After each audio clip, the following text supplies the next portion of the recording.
Il est l'heure du journal sur Business 24 Africa. Voici les titres. En Côte d'Ivoire, l'industrie touristique appelle à la normalisation. Et puis en Égypte, l'Égypte espère émettre un soukouk au début de l'exercice fiscal. Voici pour le sommaire, mesdames et messieurs, bonsoir et bienvenue sur Business 24 Africa. Passé les durs moments de crise, le secteur touristique en Côte d'Ivoire renaît peu à peu de ses cendres. Aujourd'hui, l'administration publique veut mettre en norme toutes les activités du secteur touristique. C'est à cet effet que Codinom, la structure en charge de la normalisation en Côte d'Ivoire, a rencontré les acteurs du secteur touristique. C'était ce jeudi à Abidjan et Lawani Babatunde nous en dit plus. Depuis 4 ans, le secteur touristique a repris des couleurs et les acteurs du tourisme ivoirien s'organisent pour tirer parti de cette embellie. C'est justement pour les accompagner que Côte d'Ivoire Normalisation, en abrégé Codinorm, a décidé de labelliser leur activité. Agences de voyage, maquis, restaurants et hôtels, une classification nette doit se faire, estime Codinorm. Elle a invité les acteurs à cette séance de travail sur la normalisation des activités touristiques en Côte d'Ivoire.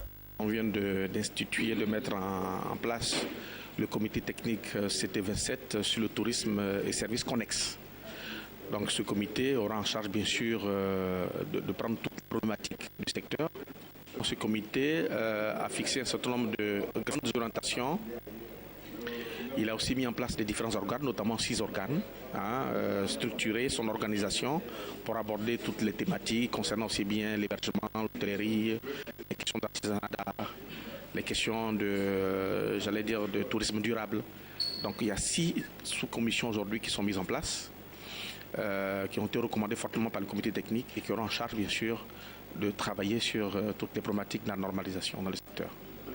Monsieur le ministre du Tourisme, M. Kakou Roger, nous a instruit de faire en sorte que l'activité du secteur soit codifiée, normalisée et certifiée. D'où l'intérêt de notre présence à cette rencontre. Et nous sommes heureux de voir qu'aujourd'hui, il est créé dans le secteur un comité technique qui prend en compte les questions liées au tourisme et aux activités connexes. C'est une joie, c'est même un bonheur pour le secteur d'être normalisé, d'être codifié, d'être réglementé. Réunis au sein de la Fédération nationale de l'industrie touristique de Côte d'Ivoire, les acteurs du tourisme ivoirien qui regroupent les agences de voyage, les maquis, les restaurants et les hôtels entendent s'appuyer sur la norme qualité pour développer leurs activités. C'est avec enthousiasme qu'ils ont accueilli cette décision des autorités ivoiriennes d'instaurer la normalisation dans l'industrie touristique. Au niveau de la Fédération nationale de l'industrie touristique de Côte d'Ivoire, nous sommes très très heureux de la mise en place de ce comité par Codinom. Tout simplement parce que nous, quand la fédération a vu le jour, nous avons essayé de faire l'état des lieux du tourisme en Côte d'Ivoire, que ce soit sur le plan réglementaire, juridique, formation et financement. Et 2 ans après, nous avons signé l'engagement du Code mondial d'éthique du tourisme. Et nous devions aussi, dans notre projet, labelliser tous nos établissements, avoir des critères de qualité, d'hygiène et autres. Alors donc aujourd'hui, mettez-vous à ma place que quand Codinom, l'État de Côte d'Ivoire, met en place, s'intéresse à notre secteur d'activité qui est le tourisme aujourd'hui pour normaliser nos établissements, notre profession, je dirais que nous sommes très très heureux. Si on veut développer le tourisme en Côte d'Ivoire, il faut d'abord s'appuyer sur une qualité de service et donc cette qualité de service, il faut qu'elle soit normalisée, certifiée pour qu'on puisse s'élever élever le niveau de prestation de nos hôtels et restaurants. Pour rappel, le tourisme occupe une place de plus en plus importante dans l'économie de la Côte d'Ivoire. Chaque année, le secteur enregistre 200 000 nouveaux emplois et représente plus de 4% du produit intérieur brut en Côte d'Ivoire. En Égypte à présent et cette fois-ci en images, le ministre égyptien des Finances Hani Kadri Dimnian a annoncé que son pays espère émettre un soukouk au début de l'exercice fiscal 2015-2016. Le montant du premier soukouk égyptien n'a pas été révélé, mais le pays a cruellement besoin de mobiliser des ressources à court terme pour rééquilibrer sa balance courante et consolider ses réserves de change qui ont atteint fin mars dernier leur plus bas niveau en 20 mois à 15,45 milliards de dollars. Continuons toujours en images. Le groupe de négoce des matières premières, Gunvor, a annoncé que son bénéfice net s'est établi à 267 millions de dollars en 2014, en baisse de 13% par rapport à 2013. Ce recul s'explique essentiellement par des amortissements sur des investissements qui ont souffert de la baisse des prix du pétrole et d'autres matières premières.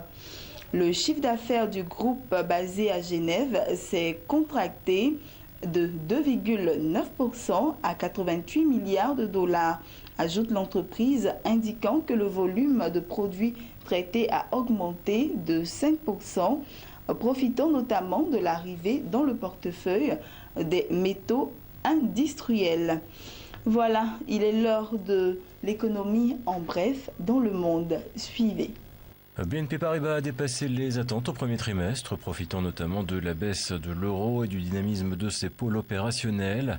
Sur la période, le bénéfice net de la banque française a bondi de 17,5%, et ce malgré la contribution au fonds de résolution unique pour l'ensemble de l'année 2015, soit un impact négatif de 245 millions d'euros. Le produit net bancaire, équivalent du chiffre d'affaires, ressort pour sa part en hausse de 12%, ce qui est là aussi nettement au-dessus des attentes.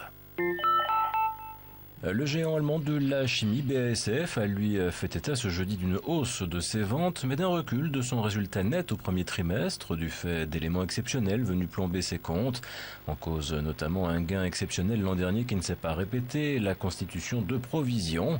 Les ventes ont été portées notamment par une demande soutenue de l'industrie automobile et pour les produits pour l'agriculture, c'est-à-dire les engrais, de quoi se montrer confiant pour le reste de l'exercice. L'équipementier en télécom finlandais Nokia a dégagé au premier trimestre un bénéfice net de 177 millions d'euros contre une perte un an plus tôt. Le chiffre d'affaires a lui augmenté de 20%. Le groupe a cependant souligné la faible rentabilité de Nokia Networks, son cœur de métier qui l'a amené à décider l'acquisition du français Alcatel-Lucent. Cette division majeure a vu sa marge opérationnelle être divisée par 3 en un an à 2,4%.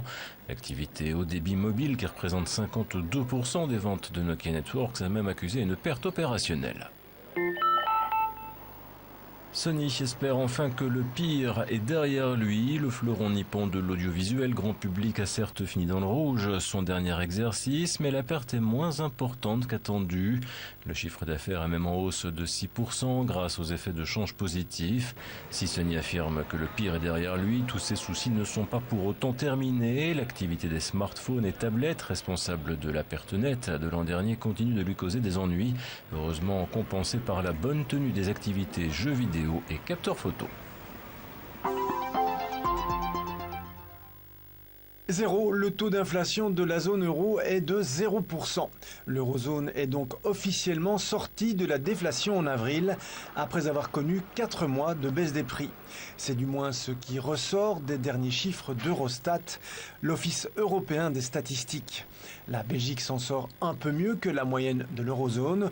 Au mois d'avril, l'inflation de notre pays s'affiche à plus 0,29% après 5 mois de baisse des prix.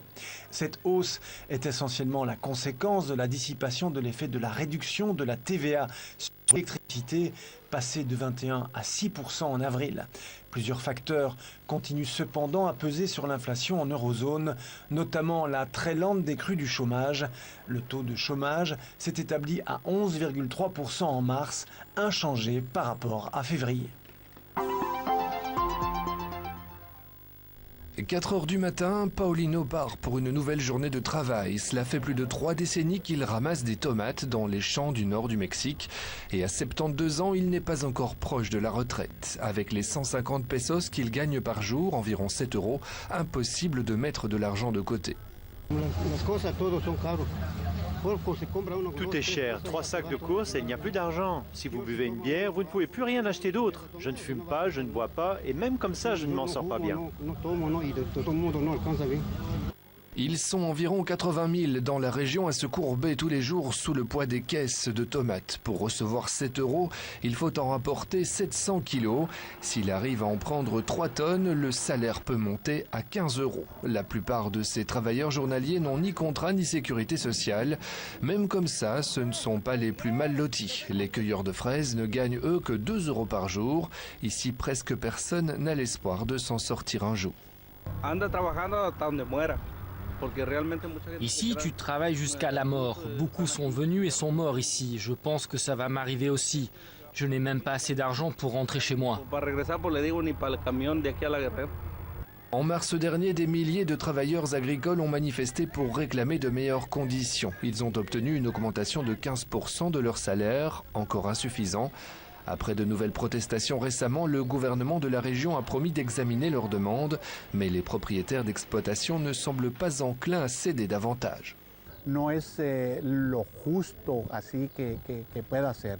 Ce n'est pas aussi juste que ça devrait être, mais c'est tout ce qu'on peut faire si on veut que l'entreprise se porte bien et ne pas devoir leur dire demain « Tu sais, je n'ai plus besoin de toi parce que je ne peux pas payer ce que tu demandes ».